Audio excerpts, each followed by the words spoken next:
So does size determine how much fun you have? Or is it how you use it?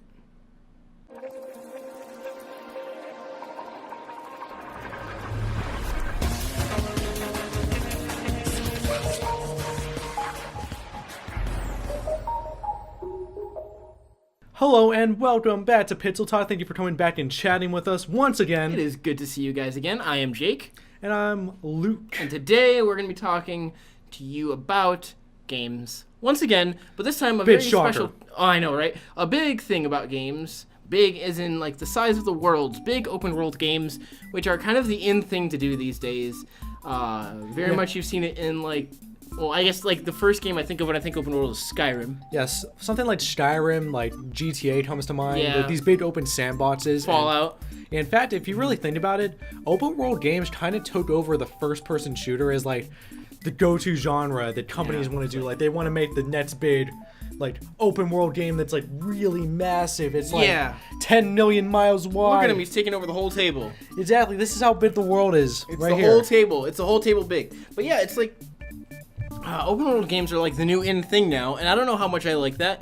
I mean, I think it's awesome. I like open world games a lot. Several of my favorite games of all time are pretty open-ended games. But I think there's a difference between open-ended and big. Like it's this misconception that let's make a huge game. This game is gonna be bigger than Skyrim. it's gonna be huge. It's gonna be bigger than the map of Grand Theft Auto 5. It is gonna be so massive. Even games like that weren't traditionally like that big open world, like Final Fantasy 15, Breath of the Wild. Yeah, Breath of the Wild. Yeah. Metal Gear Solid 5. Yeah, you can. There's so much free roaming with like things. Oh wait. Oh. We didn't think about things to do. Oh. Like you mean we have to put stuff in it? But we can't make that much content. Like we don't have that much time. We're too busy making the world. We can't make content for you to play. All right, quit. Just throw in some like collectibles. Put in like there are these coins you can find. Okay, all right. There's a treasure right there. I'll copy paste that treasure. Maybe like randomize what's in there. Just throw them all over. You know. Throw in like an enemy base you have to put here. Let's put Yeah. that. Let's like make 100 of those. and you put it 100 there. bases. Like, all right, one there. Cool. Yeah, so just going back on that, it's just like this misconception that the size of the game and the amount of like endless hours ultimately like determines like the quality of it. I know like there's this There are some games that do it right. Yeah, and there's this notion that like there's this like dollar to hour like ratio, like Yeah, it's like, the amount you pay. 200 hours for this video game. that's $60. Whoa! But you know, I played games that are like I played No games Man's Sky, you could sink 200 hours in by flying around. exactly. And on the other end, I played Undertale's a 6-hour game. I had tons of fun with that, and it was such a much more memorable experience. Majora's Mask is honestly a smaller world than a lot of open world games, but it feels like one of the most open world games I've ever played. Exactly, Because there's things to do. Every area has a story. Every area has, like, you connect to every place that you actually explore. You have memories with it. Exactly. It's not just a rock. It's like, it's that rock. It's not just like mindless content. Like the content is meaningful. There were meaningful side quests. Yeah, and I think that's what game design needs to sort of come back to a little bit. Right now we're so obsessed like with making our worlds big, and that's fine. You can have a big world. You can make it as big as you want as long as you have good content in there. And that's something I notice a lot of games don't. I'll take a smaller map with more like interesting content than a large, sea that's as deep as a puddle. Yeah, exactly. But you know what open world game did that right? Witcher 3. Witcher 3 was good. It is good.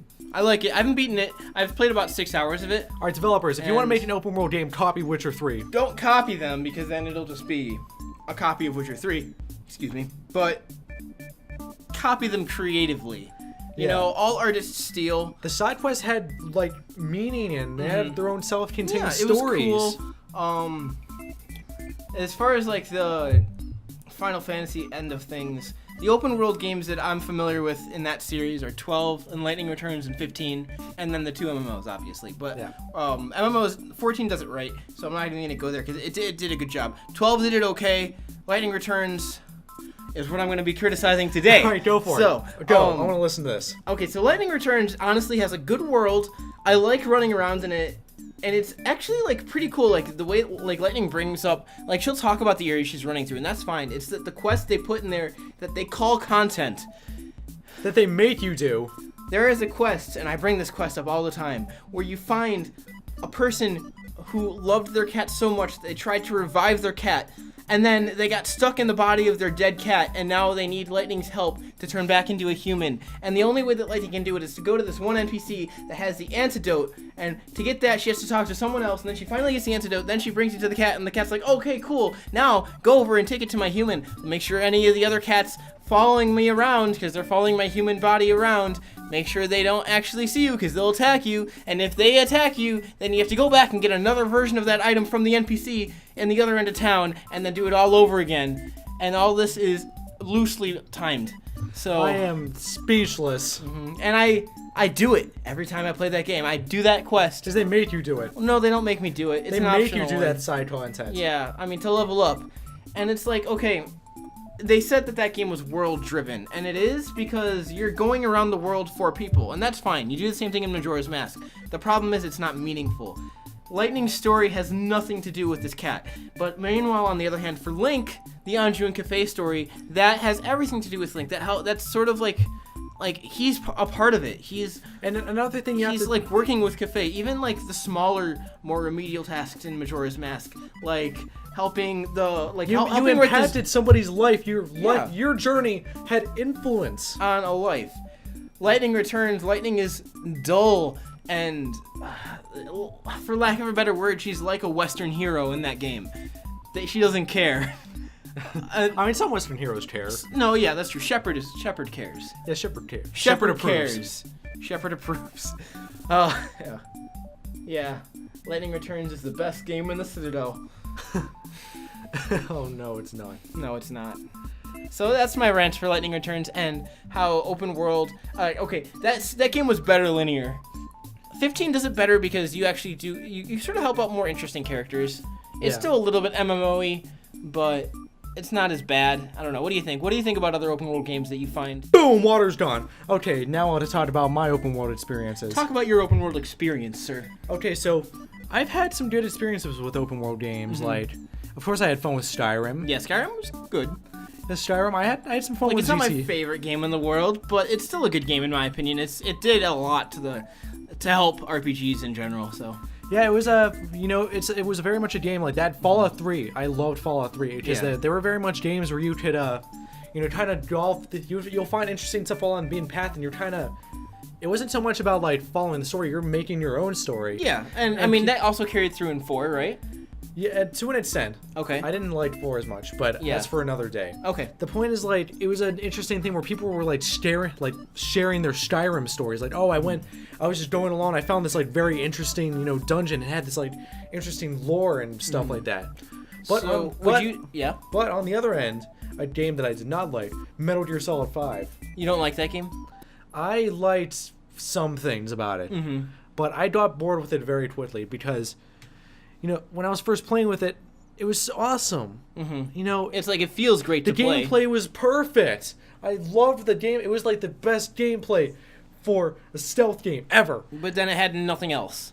The thing is, like, with the world, I slowly found out that I was just doing the same thing over and It's over like again. they made a beta for the game that plays awesomely, but they haven't actually done anything. They haven't added any meat and potatoes to the game yet. Yeah, they focused so much on the gameplay that they just neglected like the actual like world things you do and in the story. Yeah. And you're just doing the same thing over and over. Like, it's kind of like, okay, we made something really good. Let's copy and paste it through the entire game. Like, all right, building the base was fun. The first 30 hours I had a lot of fun with it, but then after that I realized like, oh, I'm not even halfway done with this. I can't even finish it because like, all right, You're I was just getting fatigued in a way. I just drop in. I just go through the enemy bases. I just get some stuff. I get the blueprints and stuff. So Yeah, and then there was a sense of progression, but it was just Yeah. it was just so it just becomes big rinse and repeat. that I was just doing the same thing over and over again. And that's like, see, that's the problem is like they think, all right, as long as you have a world, you can do it in different places. It's a different experience. But when your world looks so similar, like what Metal Gear Solid 5 has, what, like 2 different areas, 2 main areas, Yeah, 3? it has 2 main areas. Yeah. So I don't know. But it's and compare that to there are games that are much smaller in scale that I still remember. and I think another problem, yeah, because those games change in aesthetic. Like the beginner's guide was 2 hours. I still remember it. Yeah, I haven't played that yet. I need to play that. You should play it. But like, okay, in my another example, This game is super linear, not open world, but Journey is also like 2 hours long, and I still remember every single part. And that just goes to show that a linear game can have just as profound an experience as an open world game. And like The Witcher 3 is a great open world game. That does it well too. It's a much longer game, but like it has just as many great experiences. There's this notion that smaller games can't exist anymore. Like if people think that you're making a smaller game, it must be an indie game. Yeah, and developers think that if to justify their game being AAA, it has to be like this big sprawling open world game. Oh my gosh, it drives me so insane that they have to do that. Just make a game. I don't care what it is. It can be open world, but put stuff in it. Make it a game and not like don't make it a room. Don't make it like a world big room. And like I said, like there's the good open world games that people put time and effort into, like world building and make them this huge expansive like world. Mass Effect. In a sense, I would say Mass Effect is segmented open world. Yeah. Andromeda looks like it's gonna go like it's gonna be like the Inquisition route. Yeah. Where you're gonna have your hub world, like your Citadel, but you're also gonna have like your segmented open worlds. Yeah, which is great. I like that. I like that structure a lot. So I think that'll be good. There's a difference between like a world people put effort into and what I like to call an Ubisoft open world, where they just crank them out every year. They use like pre-existing locations. Yeah. And in Far Cry's case, they reused the entire map from Far Cry 3 into Far Cry Primal, I think it was. It's so dumb. It's so dumb. They copy pasted the open world. They self-plagiarized, pretty much. Then, yeah, Watch Dogs 2. Did that do it too? No, Watch Dogs 1. Yeah. It sucks. Yeah, that was the one in Chicago, right? Yeah. Yeah. It sucked. I have that game. I own it. I never played it. Did that come with your graphics card? No, it came with my friend's graphics card, and she gave it to me. Oh. Yeah. So, anyway, that's our story. My Witcher 3 came with my graphics card. Oh, yeah. I got a much better game. So, and I've actually played Witcher 3. Yeah, if you're doing open world, look no further than Witcher 3. Witcher 3 is perfect. It's perfect for open world. It tells a good story. You can do it at your own pace, but the story it tells is good and well-paced anyway. Yeah. And that's good. So we wanna take this little conversation, like here's the conversation right here, and we wanna pass it on to you. Yes. So what do you think of the state of open world games today? Do you want them to keep making more? Are you getting kind of tired of it? Do you want sort of like a return to a more straightforward, streamlined kind of experience? Or do you think, as I think, the game should start learning from both camps and make their games a blend? Indeed. I want more blends. I like blends. You want a blend? Yes. Blend it together. Yeah, so thank you for watching our show. Why don't you follow these here Twitters right here? You know, why don't you go do that? Twitters. You should go do that. At the end of this video, we'll have little clickies. You can click on previous Pixel Talks. Why don't you go click on those end cards? We have a lot of great content for you. We do. We got some. Why don't you go click on Jade's channel? So we got Kingdom Hearts gameplay coming up. Yeah, that's coming soon. This Tuesday. Yeah, we're both gonna be playing Kingdom Hearts. Dream Drop Distance HD. We're both going to be playing 2.8. Why don't you go click? Go click on it. Yeah, we're going to click on that. Okay. Why don't you do that? We're going to end off this video. Yeah, I want to see you later. See you next week. Bye.